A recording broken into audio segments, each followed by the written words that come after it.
Welcome back to BrickGlow Lab, the place where bricks meet brilliance. Today we're shifting into top gear with something truly iconic, the LEGO Technic Lamborghini Sián. This build? It's an absolute powerhouse. Over 3,600 pieces of pure precision. Every curve, every detail, just screaming Italian excellence.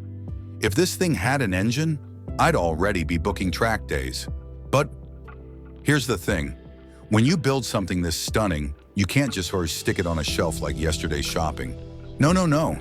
It deserves to be showcased like a true supercar. Enter Plexico.co.uk. They were awesome enough to send over one of their super stunning wall mounts, and wow, you'll see it at the end of the video. It was so easy to install, even after 3 coffees and a missing screwdriver. Plexico makes premium mounts and display cases for a massive range of LEGO models. Honestly, it's a total game changer for turning your builds into full-blown gallery pieces. This isn't just storage, this is art.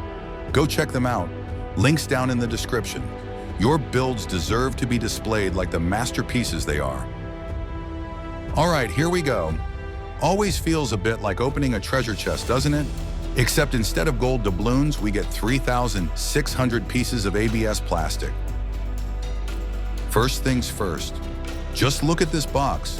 LEGO didn't just make packaging, they made a statement. Seriously, it feels so good I'm half tempted to frame the box and call it a day. You know you're in for something special when even the box makes you feel slightly underdressed.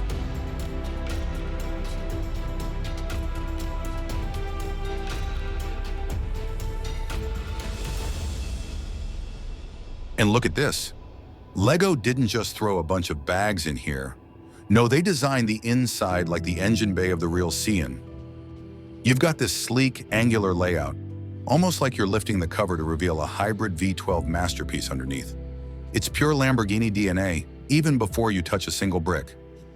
Honestly, if LEGO put this much thought into the packaging, you just know the build is going to be next level.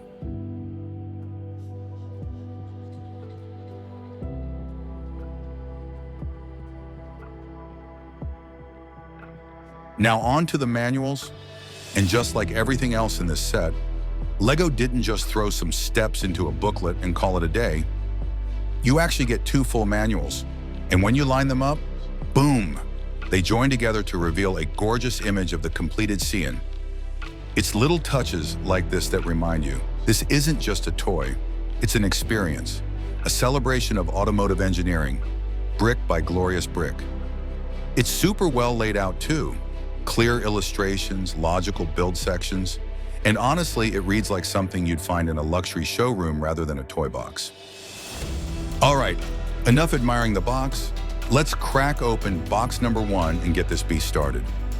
We're rolling into a full time lapse now, so buckle up. This was honestly one of the most enjoyable builds I've done, packed with wild engineering tricks that'll make you do a double take. And fair warning, it's not a quick sprint. This one's definitely a marathon. But you know, a marathon with scissor doors and a V12 hybrid engine. Let's hit it!